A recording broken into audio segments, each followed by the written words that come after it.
Bonjour Philippe, Bonjour. merci d'avoir répondu favorablement à mon invitation. C'est un vrai plaisir pour moi de vous recevoir aujourd'hui. Merci à vous aussi de m'avoir accueilli. Alors, on ne vous présente plus, mais dans le doute, je vais quand même vous présenter un peu. Vous êtes l'un des spécialistes du bouddhisme les plus reconnus en France. Vous êtes traducteur du tibétain et vous enseignez l'histoire des religions, le bouddhisme et l'hindouisme depuis 2011 à l'Université catholique de Louvain, donc en Belgique. Par ailleurs, tout en étant président de l'Institut d'études bouddhiques et de l'Institut Khyentse Wangpo, donc à Paris, avec des recherches de différentes écoles bouddhiques, vous êtes pratiquant du bouddhisme tibétain depuis 1980. Vous êtes Hmm. également très impliqué dans le projet Dzogchen Today, dont vous êtes notamment le responsable du groupe de traduction. Et enfin, vous êtes l'auteur et le traducteur de nombreux livres, dont La liberté naturelle de l'esprit de Longchen Pa, très bel ouvrage, le dictionnaire encyclopédique du bouddhisme, le livre des morts tibétains de Padmasambhava, et Oui, récemment, vous avez publié Miroir de la vigilance de Tsele Natsok Rangdrol, c'est sur les bardos. oui, c'est un peu ma spécialité. D'accord. Est-ce que vous pourriez nous parler de votre parcours dans le bouddhisme et plus particulièrement dans le Dzogchen et notamment évoquer les maîtres et les influences qui ont jalonné votre exploration et ce qui vous a amené aujourd'hui à déployer autant d'activités en vue de l'enseignement de cette sagesse?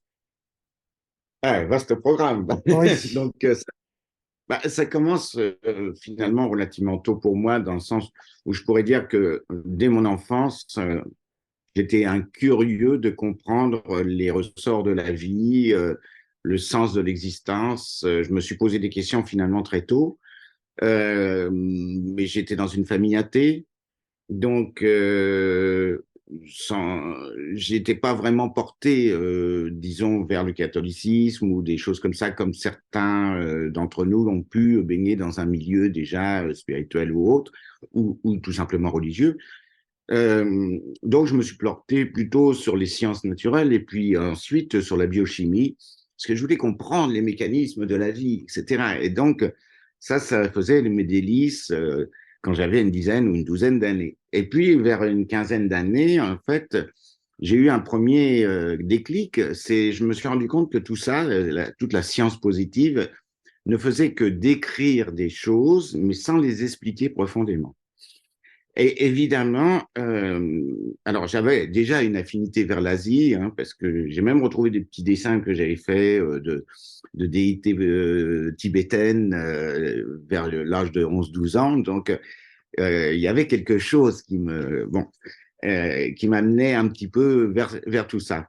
Mais à partir de 15 16 ans, j'ai commencé vraiment déjà à lire des choses. Donc, j'ai lu La vie de Milarepa qui m'a enchanté. Là, je me suis dit, là, je me sens chez moi. Et puis, ensuite, vers 17 18 ans, j'ai vu les films d'Arnaud Desjardins, à l'époque à l'ORTF. Hein. Et là, alors, de voir ces maîtres que j'ai rencontrés par la suite, en plus, mais plus âgés, c'était extraordinaire de voir du Djamma Rinpoche, de voir Dilgo Khyentse Rinpoche, de voir tous ces grands maîtres, Kangyur Rinpoche, etc. Sur l'écran, surtout ça se passait les dimanches après-midi, quand j'étais en fait en famille, où je m'embêtais un petit peu, de voir ces films qui passaient à la télévision, c'était extraordinaire. Mais j'ai encore attendu un peu, et puis à un moment donné, il y a eu une exposition, Dieu des monts de l'Himalaya à Paris, et j'ai vu des moines, des moines occidentaux, mais habillés à la tibétaine. Là, je me suis précipité sur eux, et je ne les ai pas lâchés, pour savoir pourquoi ils étaient là, qu'est-ce qu'ils faisaient, etc. Parce que j'avais vaguement entendu parler qu'il y avait des centres en France, mais j'avais pas d'informations véritablement. À l'époque, il n'y avait pas Internet ni quoi que ce soit. Il fallait chercher un petit peu plus. Je me suis rendu compte effectivement qu'ils accompagnaient le Galwan Karmapa, le 16e, donc le prédécesseur. qui était un personnage d'un charisme absolument imposant, extraordinaire. Et j'ai assisté à 2 coiffes noires, à 2 ou 3 jours d'intervalle à Paris, euh, en me disant c'est bizarre, ces gens quand même qui se prosternent et tout, c'est un peu religieux quand même. Donc, il y avait une petite, mais par contre, le Karmapa lui-même m'a complètement scotché, si j'ose dire, par sa présence, sa prestance, sa luminosité, c'est vraiment son rayonnement, on peut dire, et également son sourire extraordinaire quand je me suis présenté devant lui avec une kata et il y avait une autre personne devant moi qui n'avait pas de kata, elle a pris sa vieille écharpe pourrie qu'il lui a offert malgré tout. Et il est parti d'un grand éclat de rire et d'un sourire illuminant. Et je me suis pris un coup de soleil en passant juste derrière. Donc, ça c'est la petite histoire, hein. Mais dis donc, assez rapidement, je suis rentré en contact avec un centre qui était dans le 18e, rue Burke, à Montmartre, qui était un centre Nyingmapa de Dujam Rinpoche, d'Orje Ningpo à l'époque, qui est ensuite devenu Rigpa, et qui était animé, en l'absence de Dujam Rinpoche, par Sogyal Rinpoche. Et donc, je l'ai rencontré peu de temps après. Ensuite, on a toute une déferlante avec Dudjom Rinpoche, Dilgo Khyentse Rinpoche, Kalo Rinpoche, l'ancien Kalo Rinpoche. Enfin, bref, Ling Rinpoche qui était passé également. Et c'était vraiment incroyable cette période. C'était les années 80. Et c'était un déferlement vraiment de grands maîtres qui passaient en Occident et qui donnaient à droite, à gauche des initiations, des instructions. Et moi, déjà, à Dorje Ningpo, j'ai entendu parler très rapidement du Dzogchen. Le mot Dzogchen a tilté dans mon esprit et je me suis dit, c'est ça que je veux. Donc, j'ai reçu des enseignements de Dujang Rinpoche, mais des enseignements à la fois tantriques et certains quand même à connotation Dzogchen. Dilgo Khyentse Rinpoche également, et puis Sogyal Rinpoche en parlait aussi. Donc, j'ai commencé à suivre effectivement ces enseignements et en 83-84, j'ai rencontré Chogyal Namkhai Norbu, qui est devenu mon second maître avec Sogyal Rinpoche. Et donc, dans 2 communautés différentes. Moi, j'ai jamais été l'homme d'une seule chapelle, hein, parce que j'avais ma recherche et puis j'avais un besoin également d'érudition. Donc, j'apprenais le tibétain pendant ce temps-là, hein, parce que ça me paraissait indispensable de ne pas dépendre de la traduction des autres, de pouvoir lire les textes moi-même. Donc, j'ai appris beaucoup et puis j'ai commencé à traduire les pratiques qu'on faisait à Rigpa, etc. Et donc, tout ça a été un entraînement et j'ai commencé à traduire les textes et j'ai eu la chance aussi de rencontrer Patrick Carré, qui est vraiment un éminent traducteur du monde francophone, l'un des plus brillants, hein, qui travaille avec Padmakara en Dordogne. Et il a été mon instructeur en quelque sorte en traduction et un maître de traduction, on peut le dire, hein. Et ça m'a énormément aidé à trouver de la rigueur également. Parce que il mettait un point très important pour que le français d'arrivée soit vraiment impeccable aussi, avec une certaine exigence, et en même temps, évidemment, ne pas trahir le texte racine d'origine. Donc, oui, la traduction, c'est une recréation, mais la recréation ne doit pas être fantaisiste. Parce que parfois, on voit des traductions qui s'éloignent un petit peu quand même. Oui, ça fait penser à Et l'expression traduction, trahison. Eh ben oui, bien sûr. Donc c'est toujours, de toute façon, il y a une indexicalité des termes qui fait que le champ sémantique est différent pour les termes. Et en plus, il y a les connotations pour chacun, puisque nous avons un vécu différent. Pour un terme donné, nous avons des vécus différents. Par exemple, si je donne le terme religion à 10 personnes et je leur dis mettez 10 mots qui correspondent au mot religion, je suis sûr que si je ramasse les copies, il n'y en aura aucune qui sera identique à une autre. Donc, ça pose aussi le problème en tant qu'enseignant aussi de qu'est-ce qui est reçu quand moi j'ai une intention de donner quelque chose qui soit clair. Est-ce que c'est vraiment reçu clairement chez les autres? Hein. Et ça, c'est une question qui doit tarauder tout enseignement, normalement, tout en science, vous voyez, et évidemment encore plus tout traducteur. Donc, il y a une recherche des termes et puis toujours remettre encore et encore sur l'ouvrage, en quelque sorte, les différents termes qu'on a traduits. En fait, une traduction n'est jamais définitive. Donc, vous voyez, la traduction, c'est quelque chose qui m'a quand même assez vite travaillé. Parce que je me suis rendu compte que les Tibétains, eux, avaient fait une œuvre de traduction extraordinaire à partir du 8e siècle, pendant un siècle et demi, évidemment, il y avait le sponsoring impérial à l'époque, les empereurs tibétains qui soutenaient les équipes qui se trouvaient à Samye, et ça, sans discontinuer pendant plus d'un siècle. Ça, c'est extraordinaire dans l'histoire. En fait, il y a très, très peu de nations dans lesquelles des textes religieux qui sont nombreux ont été traduits avec une telle assiduité et une telle solidité qu'au Tibet. Or, le bouddhisme tibétain en Occident, le moins qu'on puisse dire, c'est qu'il arrivait en ordre dispersé, avec de multiples chapelles, et avec le danger et le problème que présentent les chapelles, c'est-à-dire de ne pas assez communiquer entre elles et de se construire chacune d'une façon autonome, avec des traductions plus ou moins bien faites et en fonction des goûts du lama local, si j'ose dire. Et, évidemment, tout ça a retardé beaucoup aussi le travail de traduction. Fort heureusement, à l'heure actuelle, il y a des groupes de traduction qui se font dans plusieurs obédiences, et notamment avec Dzongkhar Khyentse Rinpoché, mais malheureusement c'est en anglais, mais il est en train, avec les 84 000, de systématiser la traduction de tous les textes racines fondamentaux, en quelque sorte, du canon et du paracanon. Donc, mais c'est indispensable, parce que sinon, on n'a pas la base d'études. Hein. Parce que il faut comprendre aussi une chose, c'est que, évidemment, moi, j'ai un intérêt intellectuel assez important, en même temps qu'un intérêt sur la pratique. Parce que, évidemment, si on ne pratique pas le bouddhisme tibétain, qu'on se contente de l'étudier, bon, ça n'aidera pas, et surtout au moment de la mort. Hein. Et c'est souvent répété dans les textes, hein, même dans le Todol, dans le livre des morts tibétains, on se moque un peu des érudits qui n'auront certainement, qui seront totalement paniqués au moment de la mort, alors que des yogis qui ont finalement une instruction relativement rudimentaire, mais qui auront vraiment pratiqué profondément, eux seront beaucoup plus à l'aise à ce moment-là. Mais il faut équilibrer les deux. Ça, c'est extrêmement important.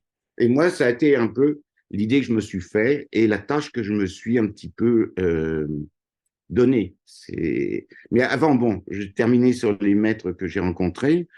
J'ai également rencontré, une quinzaine d'années plus tard, Lopon Tenzin Namdak de la tradition Bompo, qui est un maître extraordinaire, probablement à l'heure actuelle le maître érudit le vivant, celui qui a le plus de mémoire en quelque sorte et comment d'érudition, effectivement, tout en étant un très profond pratiquant du Dzogchen. Et également de son assistant Khenpo Tempa Yondrung qui mène des retraites à Shenten, près de Saumur, régulièrement. Et donc, je me suis mis à l'écoute de ces deux maîtres parce qu'ils enseignent le Dzogchen d'une manière très directe dans la tradition Khenpo. Et pour moi, c'était important pour approfondir véritablement. Alors d'emblée, je dirais que pour ceux qui penseraient que le Bön est une espèce de chemin un peu bizarre ou même chamanique, sans être péjoratif, hein, parce que je respecte parfaitement le chamanisme, mais se trompe complètement dans le sens où l'école Bompo, Yundrung Bön actuelle, est une école essentiellement sur des critères bouddhistes, même si ce sont des lignées différentes. Hein. Ce sont des lignées différentes qui s'originent dans un Bouddha différent, venu d'Asie centrale, Tonpa Shenran Miho, mais j'ai entendu des enseignements tout à fait classiques et identiques à ceux que j'ai pu recevoir dans le bouddhisme tibétain au niveau du refuge, de la bodhicitta, de la compassion, etc. Toutes les bases sont les mêmes, après, il y a des pratiques tantriques, mais avec le Lobon Tenzin Namdak, il a insisté toujours sur le Dzogchen et non pas sur les tantras, mais ça ne veut pas dire qu'il n'en est pas le détenteur. Mm. Hein.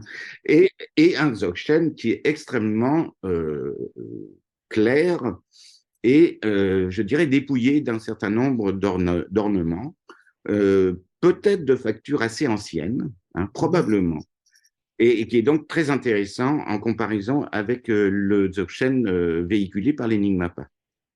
Hein, donc, voilà. Et ça, évidemment, ça enrichit ma compréhension. Je ne vous cache pas que ce n'est pas évident toujours de naviguer entre plusieurs communautés parce que les gens sont parfois enclins à trouver que leur communauté est la meilleure et qu'il n'y a rien de mieux ailleurs et pourquoi donc aller chercher ailleurs. Ce que je comprends pour beaucoup de gens parce que y a un risque de dispersion. Pour Mhm. des gens qui n'étudient pas, là c'est dangereux dans le sens où on peut totalement se disperser.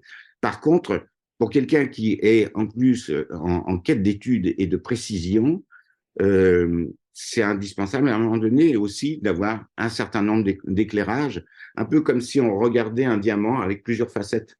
Vous voyez. Donc comme ça, on finit par avoir vraiment la vision du diamant en perspective. Hein. Et donc, ça dépend vraiment des personnes, en réalité. Je peux comprendre la position de certaines traditions, notamment tibétaines, qui font œuvre aussi de conservation et qui peuvent avoir peur Oui, d'une certaine dilution. exactement. Et moi, j'en suis tout à fait conscient. C'est-à-dire que si j'enseigne pour les Bonpo, je vais enseigner façon Bonpo. Je ne vais pas mélanger avec des enseignements que j'ai reçus chez les Nyingmapa et vice-versa chez les Nyingmapa. Il ne faut pas mélanger les traditions. Il faut les conserver dans leur authenticité. Et d'ailleurs, le Ponten Nandak a beaucoup insisté là-dessus, notamment pour la tradition du Shangshun Nyingyu, la tradition orale du Shangshun, qui est un pays à l'ouest du Tibet et qui a été un des foyers du Bon pour le Tibet. Il dit il ne faut pas corriger, il ne faut pas annoter, il faut Mm. laisser les enseignements dans leur totale authenticité tels qu'ils ont été donnés, sans les commenter personnellement. Hein.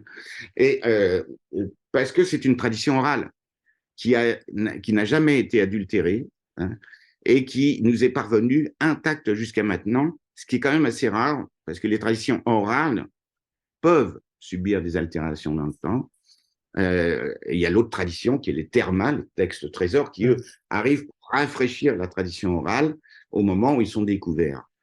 Mais vous voyez, la tradition orale, comme le Chanchun Nyingyu, c'est quand même quelque chose d'assez rare, conservé vraiment dans toute sa complétude, et dont le Pon est le détenteur vivant. Donc, c'est vrai que dans ces cas-là, il faut faire très attention à la manière dont on en parle, Mm.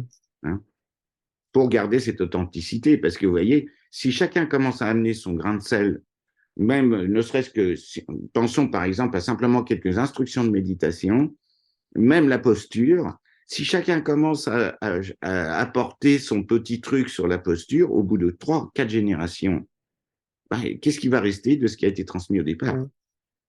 Il ne s'agit pas non plus d'être rigide et de dire ça doit être comme ça et c'est toujours comme ça. Non, c'est vrai que dans le temps, une tradition doit évoluer, mais néanmoins, elle doit évoluer dans son aspect de présentation, de contenant. Elle doit s'adapter à l'époque, aux circonstances, mais son essence doit être absolument préservée parce que c'est ça qui doit être transmis de génération en génération. Mm. Donc, c'est un peu comme un vase qui contient un précieux liquide. Si on n'a pas de vase, par exemple, on peut dire, oh, mais tradition, ça sert à rien. Oui, d'accord. Mais le précieux liquide, il va s'évaporer très vite. Et il n'y aura pas une transmission de vase en vase, en quelque sorte, de maître à disciple qui va pouvoir se perpétuer. Et si, par contre, on favorise trop l'aspect tradition dans son aspect formel, parce qu'on a trop peur, en quelque sorte, que le contenu spirituel s'évapore ou se perde, alors on va avoir une tendance à rigidifier la Mm. tradition et on va aller vers le fondamentalisme. Et là, c'est la mort, parce que le contenu va être étouffé par le contenant. Donc moi, c'est des choses c'est un de mes chevaux de bataille en quelque sorte. C'est l'adaptation de la tradition, oui, mais attention à la manière dont on adapte. On adapte le langage, on peut adapter un mode de pédagogie parce que les choses ne sont pas les mêmes qu'il y a 500, 600 ou 800 ans, et en plus dans des cultures différentes. Donc il y a l'acculturation également, hein, mais ça doit être fait selon des règles précises. Sinon, on va perdre tout très très très vite. Vous parlez notamment de l'essence de l'enseignement. Mhm. Donc, il faut pouvoir saisir ce qu'est, donc, par exemple, le Dzogchen. Est-ce que vous pourriez nous expliquer, en termes, je dirais, simples, si c'est possible, ce que c'est que le Mhm. Dzogchen? Est-ce que c'est possible déjà de l'expliquer en termes simples? Et, comment est-ce que ça se situe par rapport aux autres écoles du bouddhisme tibétain, éventuellement par rapport euh, à la tradition du Vajrayana, etc. Alors, le Dzogchen est véhiculé par donc, certaines écoles. Donc, s'il est véhiculé par certaines écoles, ça ne veut pas dire qu'il est une école, hein. Donc, le Dzogchen n'est pas une école. Le Dzogchen n'est pas une religion. C'est une voie qui est proposée au sein du bouddhisme, au sein du Bön, et qui n'est pas une école, hein. Donc, c'est vraiment alors, on pourrait dire que c'est une tradition, mais attention, quand on dit une tradition, le Dzogchen lui-même est très fluide. Et par exemple, on ne peut pas dire que le contenant, l'aspect contenant, la structure est lourde. Elle n'est pas lourde. Mais il y a un fond à connaître, une vue à bien comprendre, et vraiment établir la vue est fondamental avant de commencer à parler de pratique. Ça, c'est clair. Mais après, dans la pratique, c'est une pratique très directe. Alors, de quoi s'agit-il? Dzogchen, c'est Dzogpa Chempo. Les Tibétains aiment bien raccourcir, hein. Donc, Dzogpa Chempo, ça veut dire la grande perfection ou la grande complétude. Et ça veut dire quoi? Ça veut dire qu'en fait, alors que d'autres véhicules proposent le renoncement au monde, le renoncement aux affects négatifs, euh, et puis des aspects qui vont utiliser beaucoup, je dirais, l'esprit conceptuel pour comprendre là où on est, etc. Alors évidemment, on ne va pas faire fi de l'esprit conceptuel non plus pour comprendre la vue au départ. Quand on étudie, on utilise les concepts. On n'est pas, enfin, c'est une incompréhension de beaucoup de gens de penser que les concepts ne servent à rien. Mm. Bien sûr qu'ils servent, mais ils sont conventionnels et ils ne touchent pas à la véritable essence ni à la véritable expérience que l'on peut faire. Et c'est ça où il faut simplement utiliser les concepts comme des moyens, des méthodes, mais il ne faut pas confondre les méthodes avec l'essentiel. Et le Dzogchen, lui, va s'appuyer beaucoup plus sur non seulement la compréhension, mais surtout sur l'expérience directe de ce qu'on appelle la nature de l'esprit. Et la nature de l'esprit, dans le Dzogchen, euh, c'est l'inconditionné. C'est la fonction, c'est l'aspect inconditionné de notre esprit, ce qu'on appelle la base primordiale, donc dont il nous faut comprendre comment ça fonctionne. Donc ça, c'est l'explication sur la vue, effectivement, qui prend souvent un tour un peu mythique parce qu'il faut bien expliquer les choses à nos voilà à nos semblables et par le langage. Donc le langage, il est conventionnel. Il touche pas à l'essence des choses non plus, mais il est nécessaire parce que pour voir la lune, il faut montrer la lune du doigt. Alors, le problème, c'est de ne pas prendre le doigt pour la lune. Voilà. Mais dès l'instant où on sait ça, bah, évidemment qu'il faut utiliser le doigt pour montrer la lune. Sinon, on ne verra pas la lune. Donc, vous voyez, c'est toujours cette espèce d'union, en quelque sorte, de l'aspect plus relatif, plus conventionnel, plus intellectuel, qui n'est pas négligé dans le Dzogchen, mais pour arriver à un inconditionné, un indicible, qui est cette nature de l'esprit qui doit être éprouvée par l'expérience directe. Et cette nature indicible qu'on appelle la nature de l'esprit, qu'on appelle, il y a des noms différents hein, dans le bouddhisme tibétain, enfin, dans les traditions de Dzogchen, on va parler de Neluk, état naturel. On va parler de Rigpa, Mm. la présence éveillée ou euh, l'évidence directe ou naturelle. On va parler également de l'esprit pur et parfait, Changchup Sem, mais dans un sens qui ne veut pas dire seulement bodhicitta comme dans le Mahayana, mais Mm. l'esprit pur et parfait. Parce que, en fait, c'est la base de toute notre manifestation de l'existence. La base de notre esprit, c'est également la base de tout ce qui se manifeste dans le monde pour nous. Donc, c'est quelque chose d'assez énorme. Ça veut dire que les apparences telles qu'elles nous apparaissent ne sont peut-être pas euh, ce qui nous apparaît dans la véritable nature des choses. Ça nous apparaît d'une manière en quelque sorte biaisée par notre ignorance. Et notre interprétation du monde n'est pas autre chose qu'une forme d'illusion, en quelque sorte, de notre esprit ordinaire. Alors, qu'est-ce qui se passe? Pourquoi il en est ainsi? Ben, le Dzogchen nous dit que il y a un bug à un moment donné. C'est même pas à un moment donné, c'est dès le départ, il y a un bug dans notre esprit. C'est ce qu'on appelle l'ignorance qui est co-émergente à la sagesse. Mm. Et tant que l'ignorance n'a pas été dissipée, on ne voit pas la véritable nature de la sagesse, on ne reçoit pas la véritable information. Il s'agit de se retourner sur notre esprit en quelque sorte. Déjà, débusquer notre esprit ordinaire, essayer de voir qui est le commentateur, qui est l'observateur, et de s'apercevoir que cet observateur, ce commentateur n'a pas d'existence réelle.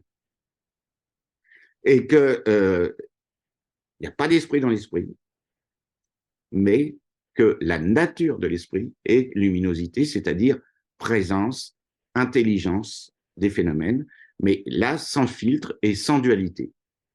Et donc, il faut d'abord débusquer en quelque sorte l'imposteur, qui est notre esprit habituel, conceptuel, commentateur, etc., pour atterrir dans cet espace ouvert de la nature de l'esprit. Et c'est là que commence le Dzogchen. Et alors, évidemment, il est difficile de découvrir par soi-même, tout seul. Et dans le Dzogchen, on insiste sur la nécessité d'un maître qui, lui, est accompli dans cette capacité et qui va faire miroir, véritablement, à notre nature, à nous. Hein. Donc, c'est une rencontre vraiment très intime entre le maître et le disciple. Alors, pour employer les mots de Patrick Torres, je dirais c'est une silencieuse coïncidence de deux esprits. Enfin, c'est dans Wangpo, c'est dans son commentaire d'un maître Chan, hein, qui emploie cette belle image. Et je trouve que c'est vraiment ça qui se passe dans ce qu'on appelle la présentation ou l'introduction à la nature de l'esprit, que fait le maître à un moment donné, et qui vous permet de faire la première expérience fondatrice de votre nature. À partir de là, vous savez que c'est pas l'esprit ordinaire, que c'est différent. Et que l'esprit ordinaire, en même temps, en est l'expression, mais l'expression biaisée. Voilà. On est en quelque sorte une manifestation, mais qui n'en est pas une manifestation, comment dire, dans sa nature fondamentale. Voilà. Et qui donc nous entraîne dans des tas d'histoires qui ne sont pas la réalité. Voilà. Donc le Dzogchen nous dit qu'en fait tout, en réalité, part de cette base et que tout est grande perfection, dans sa vraie nature. Dans sa vraie nature. Mais que dès l'instant où on l'interprète de travers, eh ben, ça devient le monde tel qu'on le connaît et nous-mêmes aussi, hein, tel que nous nous présentons, avec toutes les imperfections que ça peut représenter et toutes les souffrances qui peuvent en découler. Alors là, à ce niveau-là, effectivement, le Dzogchen est parfaitement d'accord avec le bouddhisme dans son ensemble. Euh, Effectivement, si on veut véritablement éradiquer la souffrance, eh ben, il faut absolument comprendre son esprit. Parce que c'est notre esprit qui est fondamentalement à l'origine aussi bien du bonheur que de la souffrance. Et rien d'autre. De toute façon, Mm. tout ce que nous percevons, on perçoit par l'esprit. Donc, même le scientifique qui observe l'étoile la plus lointaine, qui dépend d'appareillages absolument complexes, extérieurs, soi-disant à lui, etc., ces appareils ont été conçus par un esprit, de toute façon. Et le résultat, il va le lire à travers ses sens, parce qu'à un moment donné, il va peut-être avoir des graphiques à lire ou des choses comme ça qui vont sortir de la machine, et c'est sa vision qui va prendre connaissance de ça et c'est son esprit qui va l'interpréter. Mm. Donc, je veux dire, même à ce niveau-là de sophistication de la connaissance scientifique, tout dépend de l'esprit. On en revient toujours à l'esprit parce que si l'esprit, si on détruisait l'esprit, ben, je veux dire, il n'y aurait rien. Euh, on ne connaîtrait rien. Il n'y aurait aucune espèce de possibilité d'appréhension du monde. Oui, ça peut Voilà. même poser la question de savoir si il y a quelque chose en dehors de l'esprit. En tout cas, il n'y a rien de connaissable. Exact, exactement, exactement. Et tout ce que l'homme interprète avec souvent tant d'arrogance, d'interprétation orgueilleuse, etc., se croyant en quelque sorte au centre du monde, mais tout ça, c'est lié à une amplification de son esprit égocentrique, en grande partie. Et en réalité, qu'est-ce que nous sommes? Voilà. Mais en même temps, par cet esprit, on peut accéder aussi, en dépassant en fait les aspects apparents de cet esprit, on peut accéder aux mystères les plus importants de l'existence. Et ça, on va le retrouver dans plein de mystiques, en dehors même du bouddhisme, en dehors du Dzogchen. Euh, moi, je dois avouer que là, j'ai fait cette année l'expérience d'avoir d'être président de jury d'une thèse de doctorat sur Ibn Arabi et une Mm. autre et un master là récemment sur un autre maître soufi, mais influencé par Ibn Arabi, mais au Maroc, au 19e siècle. Et je dois dire que je suis quand je lis ça, alors évidemment, la difficulté, c'est les termes qui sont différents, etc., la manière de présenter les choses, mais je retrouve beaucoup de points communs avec mon Mm. Dzogchen. Et je pourrais dire la même chose avec la Kabbale. Bon, j'ai des amis également qui sont de différentes confessions et qui sont tous dans une démarche véritablement spirituelle. Et on a vraiment des discussions extraordinaires autour de tout ça. Et on a une connivence qui est absolument incroyable. Donc, que ce soit avec le rabbin Gabriel Agaï ou d'autres Mm. personnes comme ça qui sont vraiment dans une démarche authentiquement spirituelle, je dois dire qu'il y a énormément de points communs. Et ça, c'est grâce à Mila Kinsey que j'ai rencontré un petit peu ces différentes personnes. Avant, j'ai eu quand même pas mal de dialogues avec le monde catholique également. Et c'est aussi très intéressant parce que le monde catholique alors quand il est ouvert, il est demandeur aussi d'échanges, plus que certaines autres confessions. Donc du coup, entre bouddhisme et catholicisme, il y a pas mal d'échanges qui se sont faits, que ce soit en France ou en Belgique. C'est pour ça que je me suis retrouvé à l'université catholique de Louvain, le bouddhiste de service au milieu des théologiens. Et, mais ça n'a pas posé de problème parce qu'il y a une forme d'ouverture également, même à l'université en Belgique, qui est plus importante qu'en France, où la grande peur des religions règne beaucoup trop, Ouais. à mon sens, dans le sens où on a toujours peur que ça déborde sur la laïcité, alors que, bon, quand même, au niveau universitaire, les gens se tiennent quand même. Mm. C'est pas, mais bon, je me sens dans une plus grande liberté académique en Belgique qu'en France.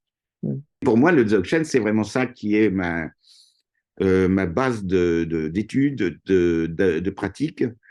Bien entendu, ma pratique ne peut pas se résoudre seulement au Dzogchen. C'est-à-dire, il y a l'accompagnement, effectivement, d'un certain nombre de pratiques, comme les préliminaires, et les pratiques préliminaires qui sont proposées aussi dans le bouddhisme tibétain et des pratiques effectivement liées au Vajrayana. Mais pour moi, ce sont des pratiques qui encadrent la pratique principale qui est le Dzogchen. Et j'ai une question sur justement la distinction du Dzogchen avec une autre tradition ou une autre pratique qui est le Mahamudra, Ah, que je connais un petit peu mieux, on va dire, même si le Dzogchen me fascine.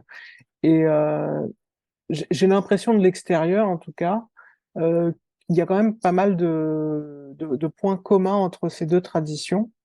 Euh, mais c'est peut-être juste une impression que je peux avoir. Est-ce que vous pourriez en dire quelques mots? Bah, il y a quand même pas mal de ponts entre les deux traditions. Alors, bien sûr, le Mahamudra, son origine, on la connaît assez bien. C'est en Inde, chez des Mahasiddhas, des grands accomplis, des Tantras, mais qui ont enseigné le Mahamudra, je dirais, avec des méthodes de méditation beaucoup plus directes, comme Sarah, etc., des grands Virupa, etc., évidemment Tilopa, Naropa, des, donc des grands Mahasiddhas indiens qui ont enseigné ça à des maîtres tibétains qui étaient des traducteurs, en fait, qui allaient en Inde dans les premiers temps pour recevoir les transmissions et les acculturer au Tibet et les transmettre au Tibet à leurs disciples. Et donc, le Mahamudra a cependant quand même quelque chose. Alors, il y a des différences et il y a des similitudes. Les méthodes du Mahamudra au niveau de la méditation sont assez directes, comme celles du Dzogchen. Elles vont également pointer vers ce qu'on appelle la nature de l'esprit. Elles vont pointer vers la luminosité. La luminosité, c'est pas que dans le Dzogchen qu'on en parle, c'est également dans le Vajrayana. Alors, quelle est la différence, on va dire, entre Vajrayana et Dzogchen? C'est une différence de méthode et une différence de vue dans le sens où la vue est plus directe dans le Dzogchen que dans le Vajrayana. Mais le but est quand même fondamentalement semblable dans le sens où dans le Vajrayana, on va parler de l'esprit de clair-lumière, et c'est ça qu'on appelle Rigpa ou Mhm. l'état naturel dans le Dzogchen. Donc, il y a des points communs et c'est ça qu'on essaye d'atteindre. Simplement, dans le Vajrayana, on va utiliser des méthodes encore qui sont de l'ordre de l'esprit conceptuel pour petit à petit créer les conditions pour que ça puisse permettre l'accès à ce qui est derrière. Donc, on va user l'esprit conceptuel en quelque sorte avec des méthodes parfois conceptuelles, comme par exemple la visualisation, qui va parfaitement utiliser effectivement l'esprit conceptuel, mais qui ne va pas s'arrêter là, parce que la visualisation, en quelque sorte, c'est dresser la scène de la pratique, et après, on va rentrer dans une expérience beaucoup plus directe. Dans le Vajrayana, on commence par la phase de développement, le Kierim, où là, il y a visualisation, récitation de mantras, etc., dans lequel il y a beaucoup de concentration, mais c'est encore l'esprit conceptuel qui va fonctionner. Et puis, ça va nous amener à un moment donné à la dissolution de ces visualisations, etc., et à une grande simplicité qui est la porte d'entrée vers ce qu'on appelle le Dzogrim, qui est la phase de perfection et qui, elle, est une phase beaucoup plus yogique et qui va nous amener à des expériences directes de la non-conceptualité. Donc, il y a ces deux phases-là dans les tantrins. Dans le Dzogchen, on va au contraire beaucoup plus insister sur l'aspect non conceptuel directement et y rester.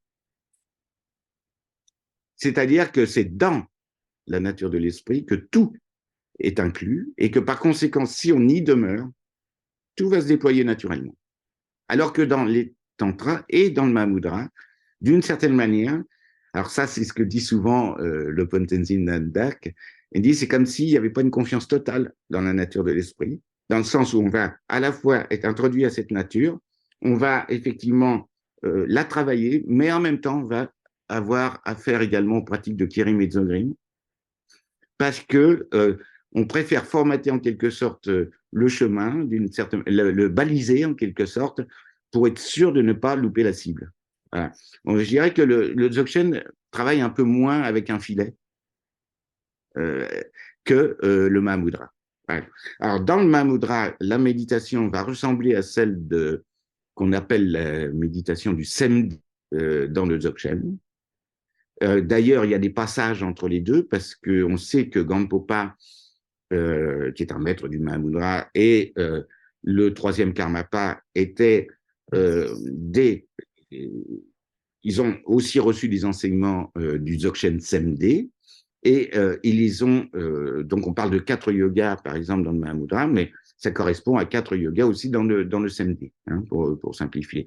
Et effectivement, il y a beaucoup de points communs entre ces méthodes, euh, mais le Dzogchen propose aussi des méthodes beaucoup plus directes qu'on appelle le Trekche, qui Mhm. dénouer les tensions de l'esprit, qui va ne, beaucoup moins, comment dire, euh, insister sur des étapes séparées, par exemple de shamatha, calmer l'esprit, puis ensuite vipassana, la vision profonde. Euh, D'emblée, la vision profonde va être intégrée avec le calme mental et le calme va intégrer le mouvement. Alors, on a ça aussi dans le Mahamudra, évidemment, de par justement ce qui est commun avec le Dzogchen. Mais néanmoins, le Mahamudra va faire appel, par exemple, au Six Yoga de Naropa, pour achever la parfaite réalisation des enseignements. Ce n'est pas forcément les Six Yogas de Naropa, mais ça peut être le système du Lamdré chez les Sakyapa, mais voilà. Donc on va quand même continuer à utiliser ces méthodes habiles du Vajrayana jusqu'au bout. Le Dzogchen lui-même est un véhicule indépendant d'une certaine manière de ce point de vue-là. Il va pouvoir cheminer aussi d'une façon progressive avec un appui du Mahamudra et du Vajrayana en général, mais il y a un Dzogchen radical en quelque sorte qui lui est un véhicule en quelque sorte en soi. Et qui est, alors, ça veut pas dire qu'on peut plonger dedans comme ça non plus directement. On peut pour Oui. certains, mais il faut en avoir la capacité et donc il faut avoir l'honnêteté de savoir où on en est. Et c'est pour ça qu'un maître est très important pour ça, parce que faut pas se leurrer. Faut pas croire qu'on a atteint l'éveil alors qu'on ne l'a pas atteint. Hein. Et ça, je dirais aussi que en écoutant un certain nombre de vidéos, justement, je trouve qu'il y a un problème de vocabulaire souvent chez les personnes. Des personnes qui ont, en effet, qui sont impressionnantes dans leur réalisation spirituelle, mais qui parlent un peu trop vite d'éveil. Pour moi, l'éveil, c'est la dernière et ultime étape. C'est-à-dire qu'il y a d'abord la compréhension, qui, elle, est d'ordre intellectuel, mais il faut déjà en avoir une quand même. Mhm. Après, il y a les expériences, mais les expériences sont fugaces. Donc, c'est pas parce qu'on a fait une expérience fondamentale de non-dualité que c'est l'éveil. Après, il y a la réalisation. Et la réalisation, c'est quand cette expérience devient stabilisée et qu'elle est accompagnée d'une véritable actualisation, en quelque sorte, mais qui n'est pas complète. Et c'est la confluence des réalisations qui, à un moment donné, fait qu'on est pleinement éveillé. Et ça, c'est, vous voyez, dans le cadre Budo-Dzogchen, je dirais, Mhm. hein, Budo-Vajrayana-Dzogchen. Parce que c'est cadré dans le bouddhisme tibétain. Maintenant, quand on a des chercheurs indépendants, des chercheurs de vérité indépendants, et c'est tout à fait extraordinaire qu'il y en ait, et c'est, moi je m'en réjouis, euh, des fois, il y aurait quand même intérêt à resserrer un peu le vocabulaire pour pas créer de confusion. Mhm. Voilà. Mais ça, c'est mon point de vue un peu tatillon de pas de Dzogchenpa, mais d'érudits hein, qui parlent. Mais je pense que, vous voyez, vous avez remarqué dans mon discours souvent, c'est à la fois tradition et contenu, contenant et contenu, c'est pareil. Là aussi, il faut une structure pour tenir l'ensemble. Mais la structure ne doit pas être étouffante. Parce qu'on voit bien dans les religions, l'aspect institutionnel a une tendance à étouffer l'aspect spirituel ou l'aspect mystique. Hein. Pourquoi? Parce que c'est beaucoup plus libre. Mais en même temps, les mystiques et les voies spirituelles se grandissent à l'ombre aussi des religions. Mais parfois, il y a des tensions et des répressions. Dans le bouddhisme tibétain, j'ai un peu l'impression il y a ces deux aspects, c'est-à-dire le côté monastique qui est pas forcément toujours idéal pour une pratique approfondie, et puis il y a la tradition des yogis qui vont quelque part dans la montagne pour méditer, et puis finalement, il y a quand même un soutien entre les deux, il y a une relation Et, forte quand même entre les deux. Oui, oui. Et ils vont peut-être se moquer gentiment les uns des autres parfois. Ça peut arriver. Mais en même temps, et puis il ne faut pas non plus penser que c'est deux catégories complètement étanches. Au contraire, il y a des moines qui sont des grands yogis. Et il y a des yogis qui donc sont non moines et qui ont une famille et qui transmettent dans leur famille. Hein, ça, c'est ce qu'on appelle les nakpa hein, dans le système tibétain, les Mhm. mantrikas, qui sont voilà, qui peuvent aussi exercer le métier d'astronome, d'astrologue, de médecin, etc., pour la population locale, et qui ont quelques disciples, alors des disciples dans leur famille, pour assurer une transmission familiale, et des disciples qu'ils acceptent. Hein. Bon, ça c'est le système yogique. Et puis il y a le système monastique, effectivement, plus institutionnel. Mhm. Mais ça, même le Bouddha l'avait voulu. Le système monastique, c'est pour stabiliser le dharma pour qu'il dure longtemps. Mhm. Hein. Si le système, et c'est ça qui se pose comme question en Occident, le système monastique n'est pas assez fort. Et donc, qu'est-ce qui garantit la stabilité des institutions bouddhiques en Occident? Les laïcs, ils sont tellement occupés, les pauvres, dans leur vie, etc., Mhm. que c'est pas évident qu'ils puissent tenir vraiment les choses d'un point de vue plus structurel. Les moines sont là pour ça. Et donc, nous avons intérêt en Occident également à comprendre l'importance des moines et des Mhm. nonnes, ne pas les négliger et de les soutenir. Ça, dans une optique évidemment traditionnelle. Hein. Moi, là, je parle d'un cadre vraiment plus traditionnel. Tout en adaptant évidemment un certain nombre de choses. Parce qu'un moine à l'heure actuelle, comment il survit dans la vie, dans la société? Pas évident de ne pas avoir une carte bancaire pour un moine. Or, Mhm. normalement, un moine ne devrait jamais toucher à l'argent. C'est extrêmement ambigu à l'heure actuelle, c'est très difficile.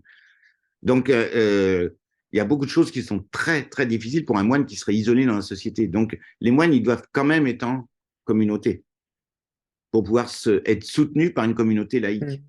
C'est extrêmement important. Sinon, ils ne peuvent pas maintenir leurs vœux dans leur intégrité. C'est ça qui est difficile. Hein. Je- Parce qu'on n'est pas une société qui est basée là-dessus. Hein, c'est évident. Ah non, effectivement, c'est plutôt une société déspiritualisée, on va dire, quelque part. Ben oui. Oui. Pour revenir un petit peu à l'aspect de la pratique, vous avez évoqué donc la pratique de Trekchö tout à l'heure en évoquant peut-être un point commun avec le Mahamudra. Mais il y a une pratique, il me semble, qui n'existe que dans le Dzogchen, c'est le Togal. Est-ce, est-ce que vous Oui. pourriez expliquer un petit peu ce que c'est? Oui, alors, très simplement, la clé du toggle, c'est Trekchö. Bon. Euh, euh, Parce que Trekchö Machena, Tegal Mi Galwa, je crois que c'est ça la formule. Ça veut dire que si le Trekchö ne coupe rien, ne tranche rien, le Tegal, qui veut dire franchissement du pic, ne franchira rien.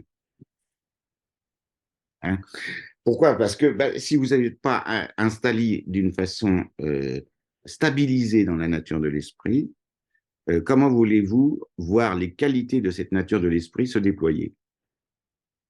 Vous allez retourner automatiquement dès que vous perdez cette nature de l'esprit dans l'esprit ordinaire, qui lui fabrique n'importe quoi. Mm. Donc, pas de vision pure dans l'esprit ordinaire, mais les visions, elles, vont apparaître dès l'instant où vous êtes suffisamment stabilisé dans Ripa, dans la nature de l'esprit, et d'une façon naturelle. Ce ne sont pas des visualisations comme dans les tantras, ce ne sont pas des artifices de pratique qui, qui ont leur valeur, hein, mais on est dans le fait de laisser se déployer les qualités inhérentes à cette nature fondamentale. C'est pour ça que c'est une affaire de confiance Mhm. directe et totale dans cette nature, une fois qu'elle a été découverte et reconnue vraiment avec certitude par la méditation On reconnaît par la vue, ce qu'on appelle l'introduction à la vue et la vue, et ça, on doit le vérifier avec un maître, absolument, parce que sinon on peut se fourvoyer complètement, parce qu'il y a des expériences très fortes qu'on peut faire en méditation qui ne sont pas la totalité de cette expérience de la vue, et qui peuvent nous faire croire qu'on est arrivé alors qu'on n'est pas arrivé. Et donc, il y a ça. La méditation, c'est stabiliser, c'est-à-dire revenir encore et encore à cette nature jusqu'à ce qu'on soit capable de s'y déposer naturellement, à tout moment de l'existence, pas seulement pendant les sessions de méditation, bien entendu. Et c'est là qu'on va parler de la conduite, le troisième volet, vue, méditation, action ou conduite, où là, on va intégrer tous les éléments de notre existence petit à petit dans cette vue et dans cet état qui est stabilisé par la méditation. Et c'est ça le très chose, c'est tout ça. Et c'est là, c'est à partir de là que on va pouvoir demeurer dans cet état. Et là, il va y avoir des choses qui vont se déployer. En fait, qu'est-ce qui s'est passé? On est revenu à la base fondamentale, primordiale de l'esprit. Et bien sûr, la base primordiale de l'esprit n'est pas seulement vide, elle n'est pas seulement vacuité, elle n'est pas seulement pureté primordiale, elle est également présence spontanée de toutes les potentialités phénoménales qui vont se déployer. C'est ce qu'on appelle la luminosité. La luminosité, c'est l'énergie en quelque sorte fondamentale de la nature, de la base, qui va se déployer. Alors, tout ce que nous percevons à l'heure actuelle, justement, du point de vue de la grande perfection, c'est l'expression de la luminosité de la base, mais dévoyée par notre incompréhension, par l'ignorance. Et on en a fait complètement autre chose. Et c'est pour ça qu'on ne reconnaît pas la luminosité fondamentale dans tous les phénomènes. Là, avec Tegel, on va rentrer en contact avec l'expressivité, en quelque sorte, de la base naturelle, qui est cette luminosité, qui va se déployer naturellement et qui va petit à petit concurrencer notre vision karmique, grossière, ordinaire, qui est cette fabrication de l'illusion, et qui va la dissoudre, enfin l'embrasser et la dissoudre en son sein, et tout va revenir à la luminosité primordiale. Et le résultat de Tegel sera évidemment la réintégration de toutes les manifestations phénoménales au sein de la luminosité, y compris le corps du yogi qui parvient à ce résultat et qui ne laissera pas de corps physique au moment de sa mort et qui va faire un corps d'arc-en-ciel. Voilà. C'est en fait c'est la réintégration dans la nature de toute chose. Et comme dit l'Open, c'est la preuve que vous vous donnez à vous-même que tout est luminosité. Mais c'est fascinant cet axe-là sur le corps arc-en-ciel parce que déjà j'ai une question bêtement pratique. Est-ce qu'il y en a beaucoup qui sont constatés? Parce que ça pourrait être aussi un encouragement à la pratique. Parce que effectivement, si on constate il y en a beaucoup, ça voudrait dire que c'est accessible à tout le monde. Oui. Alors, alors c'est accessible à tout le monde d'un point de vue, je dirais, essentiel, hein, puisque c'est notre nature à tous les êtres, pas seulement aux êtres humains. Sauf que, en fonction de la charge de conditionnement que nous avons créée à cause de l'ignorance dans nos esprits, ça nous est occulté. Mm. Et c'est occulté plus ou moins lourdement, selon les êtres. Par exemple, les animaux auront encore beaucoup plus de mal. Il faudra qu'ils partent peut-être, alors ça c'est une constatation dans l'ensemble du bouddhisme, mais également du Dzogchen, que d'autres êtres dans d'autres dimensions, qui sont simplement des projections différentes d'esprits différents, et des fabrications d'univers à la mesure des limitations de l'esprit de chacun. Donc, ceux qui sont dans les enfers, voilà, ils projettent quelque chose d'un monde de violence qu'ils ont produit dans leur esprit, hein, de cruauté, de violence, de destruction, etc. Ceux qui sont dans ce qu'on appelle les fantômes affamés, c'est le résultat de l'avarice, de la prévarication, de tout ce dont on peut spolier les êtres. Les animaux, bah, c'est l'abrutissement, c'est l'obscurcissement de l'esprit, d'une certaine manière.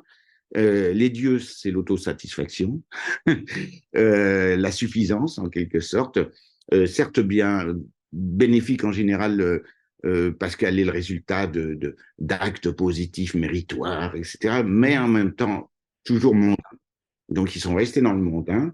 Et puis on parle aussi des fois des asuras qui sont en quelque sorte des dieux jaloux et qui correspondent au monde de la compétition. Hein. Donc c'est pas compliqué, on est dans un monde de compétition, on voit bien ce qui se passe au niveau politique, au niveau des entrepreneurs, etc. Et on voit un petit peu quel est l'état d'esprit dans Mm. lequel ces gens-là sont.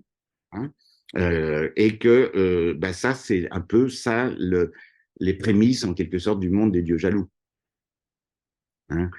C'est la jalousie, c'est la compétition, c'est la lutte contre ses semblables qui sont des rivaux. Voilà. Donc, tous ces modèles-là sont des obnubilations de l'esprit sur des aspects particuliers des émotions négatives, ce qu'on appelle les passions. Et les êtres humains, ils sont au milieu de tout ça. Mhm. Eux, ils ont un peu un mélange de tout ça. Donc, du coup, comme c'est un mélange, c'est un peu plus atténué, c'est moins obsessionnel sur un aspect ou sur un autre. Mais si on bascule dans une obsession particulière, ça peut nous plonger dans la vie suivante, dans un de ces mondes, complètement. Et ce n'est pas du tout contradictoire avec le fait qu'on puisse avoir des aperçus dans cette vie, des fois de l'enfer, des aperçus du monde de la frustration des fantômes affamés, des aperçus de l'abrutissement bah, quand on picole comme un... bah, je veux dire, on est dans un état très, très peu clair, etc., ou sous certaines voilà, Mm. stupéfiants, ou même des drogues tout à fait pharmaceutiques, hein, dont beaucoup de gens prennent effectivement des tranquillisants, des choses comme ça. Bon, voilà, on atténue, on émousse notre esprit. Hein. Et puis, voilà, et puis il y a la compétition, et puis il y a l'autosatisfaction, je dirais, de position très favorable dans la société. Eh bien, tout ça, en fait, ce ne sont que des modèles d'illusionnement. Et évidemment, si on les cultive à outrance, ils vont nous projeter dans la vie suivante dans un monde beaucoup plus formaté par ça. Et c'est ça les différentes destinées dans lesquelles on erre tant qu'on n'a pas compris la vraie nature des choses et des phénomènes et de nous-mêmes. Voilà. Donc là, on rejoint complètement le bouddhisme classique. Et ça, c'est ça qu'on appelle la vision karmique. C'est la vision de nos tendances profondes. Les tendances profondes, égocentriques, que l'on a cultivées parce qu'on n'a pas compris la non-dualité fondamentale de tous les phénomènes au sein de la base. Donc, en Est-ce, fait, on est nous-mêmes les créateurs de tout ça. et est-ce que la reconnaissance de la nature de l'esprit a pour effet justement de se libérer de ces traces karmiques, si on peut dire, je ne sais pas si c'est vraiment le bon mot, mais de ces Ah tendances oui, en tout cas. oui, alors on dit même qu'un instant dans la nature de l'esprit libère des éons euh, comment, de souffrance et d'ignorance. Hein. Mais il en faut beaucoup des instants pour nous libérer de tout. Hmm. Ce qui montre bien qu'on rame depuis très longtemps. Hein. Et que il est possible de sortir, mais il y a des efforts à faire. Parce que je me rappellerai toujours encore bah, c'est encore Le Pon qui disait une fois à une dame qui était un peu, je dirais un petit peu New Age, et qui commençait à lui dire, oh, est-ce que vous pouvez nous parler du non-effort dans Dzogchen? Et c'était presque fâcheux. Comment le non-effort? Comment le non-effort? Mais pour arriver au non-effort, il faut faire beaucoup d'efforts. Hmm. Et oui, c'est paradoxal. Il y a un effort à faire parce qu'on est vraiment complètement dans l'illusion et qu'il faut vraiment petit à petit rectifier le tir, réajuster. C'est un peu comme un appareil photo qui ne serait pas du tout mis au point.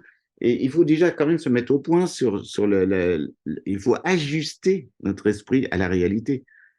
Et ça, c'est la période la plus compliquée, la plus longue. C'est là où on galère beaucoup. Hmm. Hmm. Mais il ne faut pas refuser ça, parce que ce sont par les expériences, y compris douloureuses, qu'on apprend. Et il n'y a pas d'échec dans la vie, il n'y a que des expériences. et il y a ce qu'on en fait. C'est beau à dire et c'est pas toujours Ouais. facile à vivre. Ben, justement, j'allais un petit peu sur le côté pratique, c'est-à-dire comment est-ce qu'on trouve, si on est intéressé par cette voie du Dzogchen et qu'on se dit, euh, oui, j'aimerais être libéré de la souffrance, etc. Et que donc quelqu'un est particulièrement motivé, comment est-ce qu'il fait pour trouver un maître et être suivi? Comment ça se passe concrètement? Parce que est-ce qu'il faut aller dans un centre? Est-ce que euh, d'abord il faut commencer par un livre? Comment est-ce qu'on s'y met? Ah bah, il y a différentes voies d'accès et ça va dépendre aussi de la démarche et je dirais presque du karma de chacun. Euh, on peut reconnecter avec un maître avec lequel on a déjà travaillé antérieurement. Après tout, on l'a oublié, mais en général, il y a des connexions. Je dirais que ça peut être un abord livresque au départ. Moi, je connais plein de gens qui sont arrivés à Rigpa en lisant le livre tibétain de la vie et de la mort de Mm. Sri Rinpoché, par exemple, qui a bouleversé leur vie, vraiment dans le sens positif, hein, parce que comme voilà, c'est important aussi de rapporter un peu plus de positif par rapport à ça, parce que il y a eu quand même beaucoup de gens qui ont. Moi, je connais des gens qui étaient sur le point de se suicider et que ce livre a vraiment sorti vraiment de cet état d'esprit négatif. Et qui ont fait un chemin spirituel, qui continuent ce chemin spirituel maintenant. J'en connais plein. Donc, ça peut être par un livre au départ, mais il ne faut pas rester au niveau des livres. Mm. Donc, à un moment donné, il faut faire un pas vers le concret. Et ça, c'est la recherche du maître. Et donc, il faut aller voir. Il faut. Alors maintenant, c'est facile. Il y a plein de d'adresses sur Internet, etc. Alors il faut utiliser son discernement. Il faut aller voir un peu à droite, à gauche, renifler un peu ce qui se passe, écouter des enseignements de maître, de préférence des enseignements plus généraux, Mm. pour déjà voir si on a une affinité avec l'enseignant, et d'autre part, observer un peu les gens qui sont autour, le sangha, comme on dit, la communauté, voir comment sont les gens. Hein. Mais en même temps, chaque communauté a certaines qualités et certains défauts. Il ne faut pas s'y tromper. Les maîtres vont magnétiser autour d'eux un certain type de personnes et il y a quand même des caractéristiques fondamentales de chaque communauté. Ça ne doit pas nous effrayer ni nous détourner non plus de l'intérêt de ce maître. Mais il y a quand même des choses qui peuvent nous alerter sur un faux maître ou sur ça peut arriver. Euh, on a la chance dans le bouddhisme tibétain quand même d'avoir des lignées et donc d'avoir la certification des maîtres par leur propre maître. Et ils sont jamais isolés, ces maîtres, en fait. Il y a Mm. toujours, ils ont des maîtres avant eux, ils sont entourés d'autres maîtres, etc. Donc, ça aide vraiment à faire aussi un choix. Euh, et puis, c'est pour ça que c'est bien si on a lu un petit peu aussi, parce que on va pas se faire entourlouper par n'importe quel bonimenteur capable de bien parler avec un beau chapeau sur la tête sur un trône. Bah oui, parce qu'il y a aussi le décorum. Bon, Mm. euh, il y a le folklore tibétain aussi derrière, autour. Vous voyez. Mais bon, la plupart des maîtres vraiment fondamentaux, même s'ils acceptent une part de ce décorum parce que ça fait partie de la tradition, Mm. ne vont pas dépendre de ce décorum. C'est ça. Hein. Et ils vont avoir voilà, une liberté par rapport à ça. Et voilà. Et surtout, de voir si ce sont des maîtres qui font trop dans la flatterie pour attirer des gens, vous voyez, pour séduire les gens, ou alors si vraiment leur message, justement, peut être un peu rude. Mm. Ça peut être aussi un critère. Euh, certains maîtres, au début, va amadouer des disciples, et puis ensuite, il va travailler avec. Si ces disciples tiennent, restent, c'est là que, en fait, le travail va commencer, et là, ça va être un peu moins dans le... et c'est bon signe. Mm. C'est bon signe. Il faut que les gens se rendent compte que quand on fait un chemin spirituel, c'est important de se faire aussi rudoyer, taquiner, taper sur les doigts, ça sera jamais méchant. Mhm. Et ça sera toujours utile parce que c'est le seul moyen qu'on a de se rectifier soi-même parce qu'en général, on se raconte des histoires. Ça aide Ah à se oui, sentir ah bien, mais oui, ça aide pas forcément à se libérer. voilà, c'est ça. Faut voir ce qu'on cherche. Est-ce qu'on cherche du bien-être ou est-ce qu'on cherche du développement personnel qui est quand même essentiellement centré quand même sur une forme de satisfaction personnelle dans cette vie, hein, donc finalement temporelle, hein, finalement séculier. Toutes ces méthodes dérivées finalement de spiritualité et qui sont juste pour le bien de ma pomme, c'est pas la spiritualité. Ce sont des produits dérivés. Vous voyez, on va parler comme dans la société néolibérale. Mm. Ce sont des produits dérivés. D'ailleurs, ne pas oublier que la spiritualité à l'heure actuelle rencontre un contexte sociétal qui est celui du néolibéralisme. Donc, l'exploitation, l'instrumentalisation, tout va, y compris de la spiritualité. Hein, on le voit dans l'entreprise. Et puis les coachs remplacent les maîtres. Mm. C'est beaucoup plus facile d'être un coach. D'abord, ça rapporte plus que d'être un maître.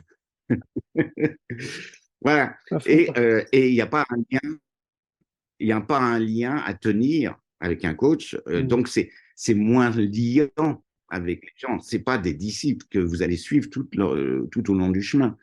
Donc, vous voyez, c'est de la léger. C'est du light. On est dans une période très excitante parce que tout se présente à nous, mais si tout se présente à nous d'une façon beaucoup plus facile que pour des Tibétains qui faisaient 200-300 kilomètres pour aller voir un maître qui, des fois, mourait avant. Oui, oui, oui, oui, d'accord. Bon. Bon. C'est peut-être pas. Il faut quand même remettre les choses un petit peu en place parce que en fait, ils faisaient ces 200-300 kilomètres à pied en général, ou alors à dos de mulet ou de yak, enfin, je ne sais quoi. Bon, je veux dire, nous, c'est pas le cas. Hein. Nous, c'est assez facile. Notre accès est facile. Mm. Hein. Et même maintenant, il y a beaucoup de maîtres qui commencent à donner des vidéoconférences. Bon, attention, sur la transmission, c'est pas évident que ça suffise. Ah, C'est ouais, ça aussi, hein, c'est un piège de notre époque. Mais si on a reçu déjà une transmission avec un maître authentique, etc., et si on a déjà un background, recevoir des enseignements en visioconférence, c'est tout à fait valable. mm. Ouais, Mais ne c'est vrai que recevoir... c'est un débat. C'est un débat, ça, dans Ah le oui, bouddhisme. J'ai voilà, vu même les transmissions qui sont faites en ligne. Il y en a qui disent que c'est OK parce que c'est en direct. Il y en a qui disent que non, pas du voilà. tout. Ouais, ouais. Il y a des débats. Donc, parce que c'est une situation nouvelle et c'est passionnant. Et c'est normal qu'il y ait ce débat. Et c'est un signe de santé spirituelle qu'il y ait ce débat. Hein. Ce qui serait inquiétant, c'est que les choses se fassent comme ça, sans que. Voilà. Non, non, c'est bien, c'est bien. Il faut qu'ils débattent. Parce qu'en fait, ben oui, les lamas tibétains et les lamas occidentaux, et les occidentaux qui suivent ces lamas, c'est hyper important qu'ils discutent entre eux. C'est important qu'il y ait une collaboration. Chogyal Namkhai Norbu parlait toujours de collaboration. Dans le Dzogchen, il dit c'est la collaboration du maître et des disciples. Et c'est vraiment fondamental de ne pas établir un, une relation trop hiérarchique au sens institutionnel, parce que malheureusement, les êtres humains sont très forts pour ça. Et il faut avouer qu'il y avait quand même une institution hiérarchisée au Tibet. Donc, ne pas tomber dans ce piège, c'est par exemple avoir le respect fondamental du maître et ce qu'on appelle la dévotion. Mais la dévotion, attention, il faut bien la comprendre. Hein. C'est pas la dévotion pour la personne du maître en tant qu'être humain, c'est la dévotion pour celui qui transmet et pour la transmission qui est faite à travers cet être humain. Et c'est la dévotion finalement vers la nature de l'esprit que le maître incarne en quelque sorte comme étant celui qui vous montre votre propre nature de l'esprit qui est indifférenciée de la sienne. Donc, après, vous avez le maître extérieur, mais le maître intérieur vous renvoie au maître intérieur et au maître secret, qui est votre nature fondamentale. Et quand ce lien-là se fait de cette manière-là, alors là, il est pur. Mais si c'est juste de la gouroutisation, de l'admiration, de l'adoration, à la façon mielleuse et, je veux dire, poisseuse, souvent, qu'on voit dans les centres beaucoup, Mm. hein, avec même des gens qui, en plus, s'érigent en espèce de protecteur du maître et qui Oui, empêchent les autres oui. même d'être maître. Non, Ils sont plus niette. royalistes que le Et, roi.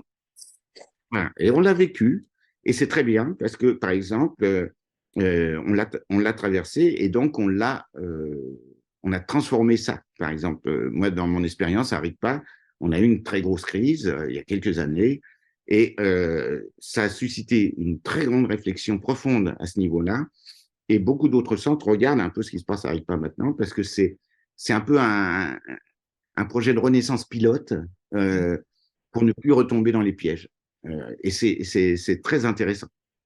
C'est une expérience vraiment que je regrette pas de faire, même si elle a été parfois douloureuse et Oui, difficile. j'imagine que Euh, ça a pu être douloureux, effectivement. Euh, exactement. Mais, et puis, vous savez, on est dans une époque où les gens jugent, soit c'est tout blanc, soit c'est tout noir. plus facile. Hein, il n'y a pas de nuance. C'est C'est c'est- facile d'être. c'est plus facile. Voilà. Bah oui. Et les gens ne connaissent pas. Et donc, ils font vraiment des jugements à l'emporte-pièce. Et c'est bien malheureux parce que ils peuvent aussi, par ce biais-là, en quelque sorte, contrecarrer leur propre chemin spirituel. Mm. Enfin, il faut toujours rechecker son propre esprit, où on en est, dans quelle optique on est. Et il faut vraiment avoir une très grande honnêteté, à la fois intellectuelle et sensible, et faire un peu comme les maîtres Kadampa faisaient, c'est-à-dire à la fin de leur journée, ils retournaient leur bol comme s'ils allaient mourir dans la nuit. Et ils faisaient le bilan de ce qu'ils avaient véritablement fait dans la journée. Oui. Et c'est très sage d'une certaine manière. Et on fait ça aussi dans la prière juive. Hein. Dans la prière juive, c'est plus une interrogation de son rapport par rapport à Dieu. Comment on vit ça? Qu'est-ce qu'on fait du don de Dieu, etc., dans sa vie? Donc, il y a une introspection, en quelque sorte, de comment on se comporte par rapport à ça. C'est intéressant de voir que cette notion de prière, c'est pas une prière de demande. C'est une prière d'introspection par rapport à l'absolu. C'est intéressant. Et donc, il y a cet aspect-là dans le chemin spirituel qui convient de ne pas négliger, c'est de toujours se dire, mais attends, qu'est-ce que je suis en train là de... Dans quoi je suis parti là?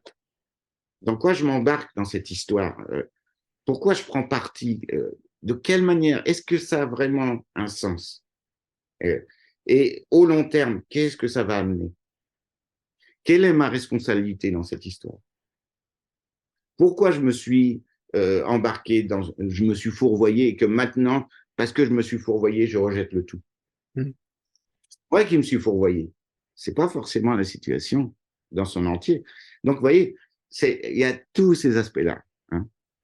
Et c'est ça le chemin spirituel. Ça, c'est l'aspect vraiment dont on parle quasiment jamais. Mais c'est l'aspect vraiment au quotidien et l'interrogation quotidienne par rapport à ce qu'on fait soi-même dans ce chemin spirituel, quoi, par rapport à... Et puis aussi se poser des questions par rapport au monde environnant, etc. Et ne jamais oublier le monde environnant. Le samsara, c'est pas les autres, hein. C'est nous-mêmes. Hein. Attention, c'est pas à l'extérieur du centre, c'est le samsara, et puis le centre, c'est le nirvana. Non, non, jamais. Au contraire, un centre, ça peut être un enfer. Très facilement. En parlant de Samsara, vous avez abordé, alors je crois qu'il y a un lien. Et tout à l'heure, vous avez abordé l'étude des bardos. Et on en a parlé également au début de l'interview sur votre dernier livre. Est-ce que, et vous disiez que vous étiez un peu, c'était un peu votre spécialité, si j'ai bien compris. Oui, c'est-à-dire que oui, je me suis beaucoup occupé de cette question des bardeaux, d'autant plus que j'ai fait ma thèse de doctorat sur les bardeaux. Donc, vous voyez, ça m'a obsédé quelques années. Mais alors, qu'est-ce que c'est en quelques mots, hein, mais qu'est-ce que, à Ouais. quoi ça correspond et sur le chemin même de, de ce but du camp arc-en-ciel? Est-ce que c'est lié? Ah, c'est lié automatiquement, c'est lié même à l'ensemble du chemin parce que euh, les bardeaux, c'est pas seulement l'après-mort. C'est l'entre-deux, entre deux pensées, c'est également un bardeau. Euh, l'entre-deux, entre deux situations d'existence, c'est également un bardeau. L'entre-deux, au moment de l'entrée dans le sommeil, puis l'arrivée des rêves, Hmm. et puis le réveil, ce sont des bardeaux. Quand on rentre en méditation, on rentre dans un autre bardeau également que celui de la veille, parce que c'est un état différent. Et ça veut dire en fait qu'il y a des formes dans l'apparente continuité de notre esprit, hein, du flux de notre esprit, qui n'est pas une âme, c'est-à-dire ce n'est pas une entité, comment dire, substantielle, Hmm. permanente, mais c'est un flot continuel d'instant en instant qui se succèdent et qui sont jamais identiques à ce qu'ils étaient dans les instants précédents. Donc, euh, mais il y a une forme d'apparente continuité parce que les pensées, les émotions s'enchaînent très vite. Mais quand, à un moment donné, il y a une rupture dans cet enchaînement, il y a une dissolution, et il y a presque une dissolution de la perception du monde tel qu'on l'a, et Hmm. souvent même, regardez, quand on rentre dans le sommeil, nos perceptions de la veille se dissolvent. Et on va rentrer dans le sommeil profond, qui est en fait un sommeil profond pour la plupart d'entre nous d'ignorance, parce qu'on n'est pas capable de percevoir qu'à ce moment-là, on est dans la claire lumière si on est présent. Donc il y a des entraînements Ça pour fait penser au rester dans yoga la du claire rêve, lumière. parce que je pratique Ah beaucoup oui, le yoga du rêve, c'est ma pratique principale. Et bah, ça fait partie des enseignements des bardeaux. Voilà, parce que bardo veut dire état intermédiaire. Mais ça veut dire un état où l'esprit a une certaine façon de percevoir les choses entre deux ruptures. Et ces ruptures, c'est des dissolutions, reconstructions. Dissolution, reconstruction. Donc, on reconstruit notre monde après l'avoir dissous. Et donc, on change en quelque sorte d'état d'esprit. Et donc, chaque type de changement de ce type, on peut dire que l'état qui va se déployer, c'est un bardeau particulier. Donc, ça nous donne toutes les opportunités, justement, pour utiliser ces moments de dissolution avant la reconstruction, pour être des brèches dans notre esprit conceptuel et accéder à la nature de l'esprit. Et donc accéder à la nature fondamentale des choses, qui est derrière le théâtre, qui lui change constamment de décor. hmm. Voilà. Donc c'est ça les bardos. Donc c'est extrêmement important dans le Vajrayana, extrêmement important dans le Dzogchen. D'accord. J'ai une Voilà. question euh, un peu oui, technique. Si vous deviez recommander un seul livre sur le Dzogchen, qu'est-ce que ce serait? Alors, comme introduction, je dirais que il y a deux livres de Namkhai Norbu qui sont très bien. Il y en a un qui s'appelle Dzogchen, d'ailleurs, je crois, chez Almora, qui est une bonne présentation de ces enseignements.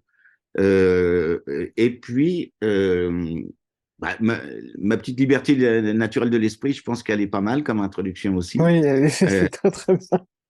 Effectivement, bah, c'est l'un de mes d'ailleurs, ouvrages c'est pas moi, c'est oui. Longchenpa. Hein.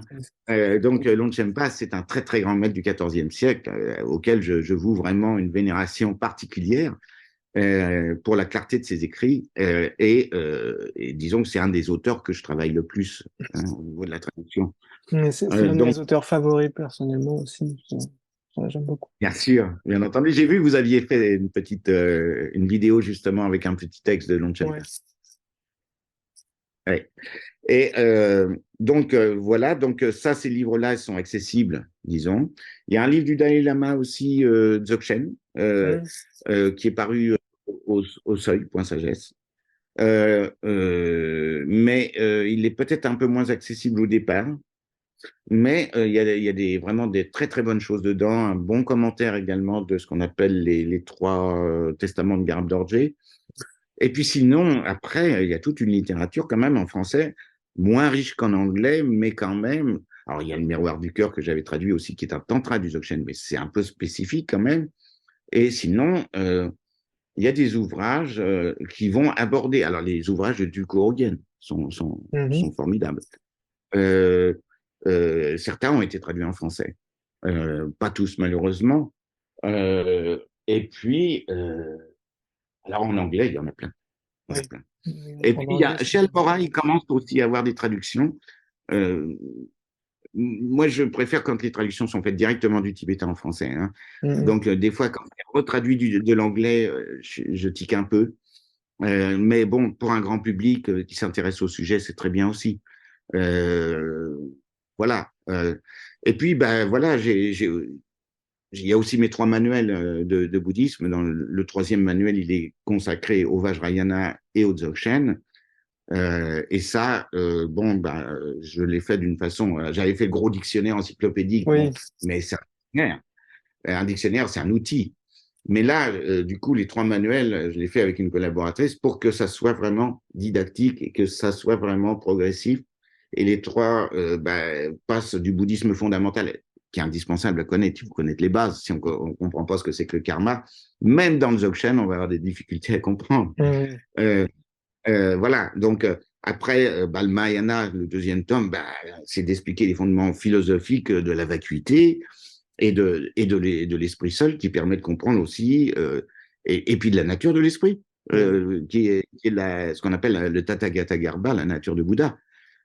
Donc ça, c'est fondamental aussi. Et après, on peut passer effectivement au Vajrayana et au Dzogchen, et là, on va apprécier probablement bien, pleinement, ce que nous présente le Dzogchen de clarté et de simplicité par Oui. rapport à, effectivement, à tout ce qu'on aurait pu ingurgiter avant, qui est peut-être un petit peu plus difficile à digérer, mais c'est une histoire de temps.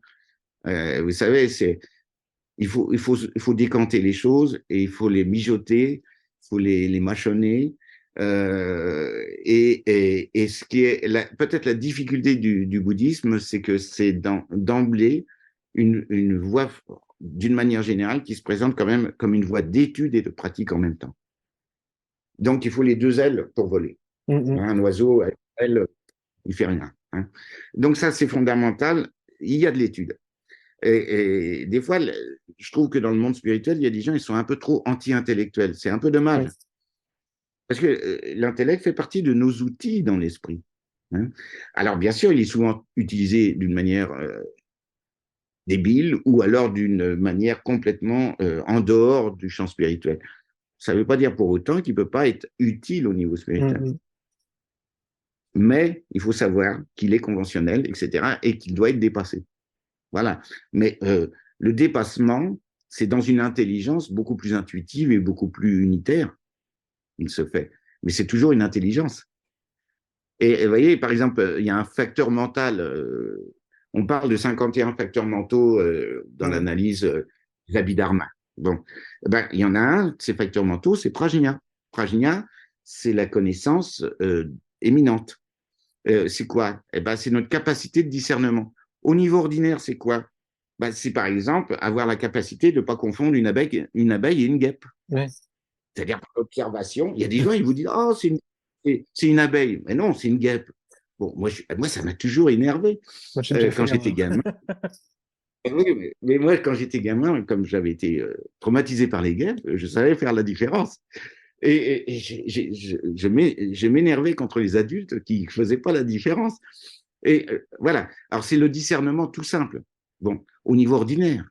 Mais prajna, c'est également cette connaissance qu'on va entraîner et guiser à travers l'étude du dharma, de la pratique, et parce qu'il y a le volet pratique aussi qui aiguise prajna. Prajna, c'est pas seulement par l'étude intellectuelle, Mhm. c'est par la méditation qu'on va l'aiguiser et par l'expérience. Et donc, ça devient une intelligence qui devient transcendante par la suite, hein. Prajna paramita, c'est-à-dire c'est un au-delà de l'intellection ordinaire, mais qui n'est pas contradictoire avec la capacité d'avoir vraiment un discernement très précis. Au contraire, après, ça devient des sagesses. Il y a 5 sagesses, hein, Oui. La et des transformation des facettes. mi-consciences en 5 sagesses, Exactement, et ça, c'est des c'est un facettes. thème que j'aime beaucoup. Bah ouais. Alors bon, j'imagine que vous avez lu mes 5 traités de l'esprit seulement de Non, Vasubandhu, peut-être. non, non, je l'ai pas lu. Alors Non. ça, vous devriez, parce que là, c'est l'aspect le plus philosophique hein, que j'ai abordé. Mais Vasubandhu, c'est un auteur extraordinaire, parce qu'il était le demi-frère d'Asanga, qui lui était peut-être un peu plus scolaire dans son Mhm. manière d'exposer les grands traités de l'esprit sol, de Yogacara ou Chittamatra. Mais Vasubandhu, il est génial parce que c'est un demi-frère plus jeune, impertinent en plus, qui se moque de son aîné et qui finit par comprendre la profondeur des enseignements de son aîné et qui va en devenir le commentateur, mais qui va essentialiser ses enseignements. Et donc, notamment dans cet ouvrage, j'ai traduit la trentaine qui explique vraiment tout le système du Yogacara en 30 stances, avec le commentaire d'un de ses disciples, Shtiramati. Et là, on va vraiment dans le détail de qu'est-ce que l'esprit, les 8 consciences, comment on arrive à cette révolution de la conscience à un moment donné dans le chemin. Et Mhm. on comprend aussi pourquoi on fait la méditation. On comprend, c'est pas théorique, c'est jamais théorique. Il faut bien aussi que, vous voyez, alors là, je me fais je fais l'apologie du bouddhisme bien compris. C'est pas parce que le bouddhisme contient des aspects qui paraissent comme ça apparemment intellectuels. En fait, ils ont toujours une application pratique. Mhm. On fait jamais de la philosophie pour la philosophie. On la fait toujours pour qu'il y ait un but derrière sotériologique de libération. Mhm. Donc, on ne se perd pas au niveau intellectuel. On ne va pas sophistiquer les méandres de notre esprit pour juste jouir de cela, Ouais, comme on le fait des fois en Occident. Hein. pour gagner des débats. Non, voilà, c'est pour nous libérer. Et donc, on utilise tout ce qu'on a. Et l'intellect, c'est important. Mhm. Maintenant, rester au niveau de l'intellect, c'est stérile.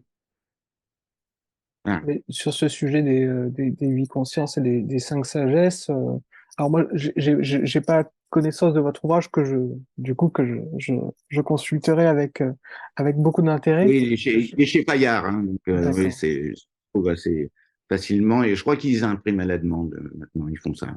Donc, Parce que voilà, faut le prendre bien. voilà, moi, je l'étudiais sur le texte du troisième Karmapa qui était commenté par Trungpa Rinpoche et Oui, oui, mon maître Pierre Bourges qui enseigne notamment à Vajradarling, qui a fait une retraite sur le sujet. Et c'est effectivement ce côté pratique où on a vraiment une théorie du fonctionnement de ces 8 consciences, de la transformation en sagesse, etc.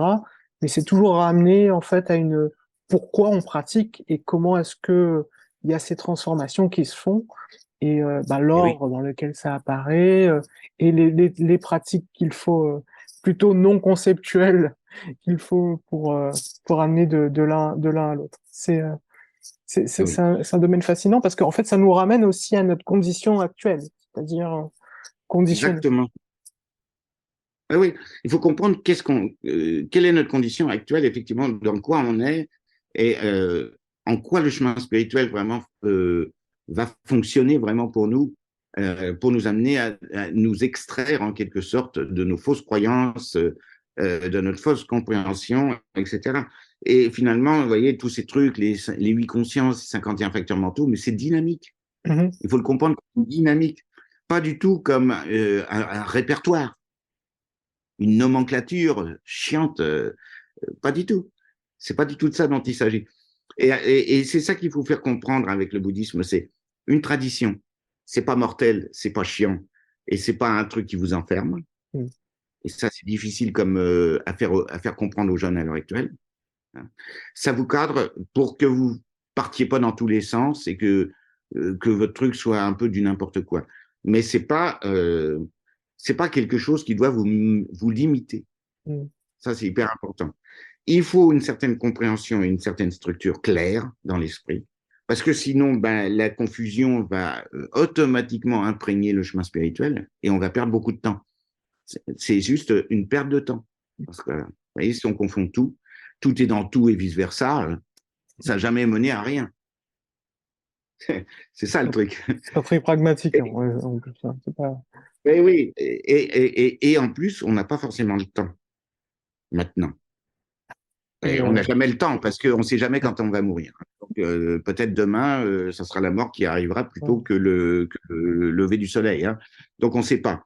Mais en plus, à l'heure actuelle, avec les conditions qui se dégradent au niveau climatique, etc., ben, on a un peu le feu au derrière, si j'ose dire, mm, et il faut peut-être un peu réagir, se réveiller un peu. Vous voyez. Euh, alors, avec douceur. Il ne s'agit pas de se violenter sur le chemin spirituel. Pas du tout. Alors, c'est pas par une culpabilisation, c'est pas par des pratiques, à mon sens, ascétiques qu'on y mhm. arrivera, parce qu'il y a encore des rigidifications par notre esprit conceptuel, et ça ne fonctionne pas. Non, mais il faut quand même prendre les choses en main et s'interroger sur tous les aspects de notre existence et collaborer avec les gens aussi qui ont les mêmes interrogations, les mêmes démarches en quelque sorte ou des démarches similaires, hein. Et moi, je vous dis, je trouve ça dans les cadres de différentes spiritualités également, avec lesquelles je dialogue volontiers. Et je trouve qu'il y a beaucoup, beaucoup de choses qui sont communes. Et après, je veux dire, les moyens d'y parvenir sont variés, mais je pense que si un absolu, c'est un absolu. Il ne peut pas y Mm. avoir plusieurs absolus, hein, par définition. Si c'est un absolu, c'est un absolu. Donc, c'est une quête, effectivement, de la nature absolue de toute chose.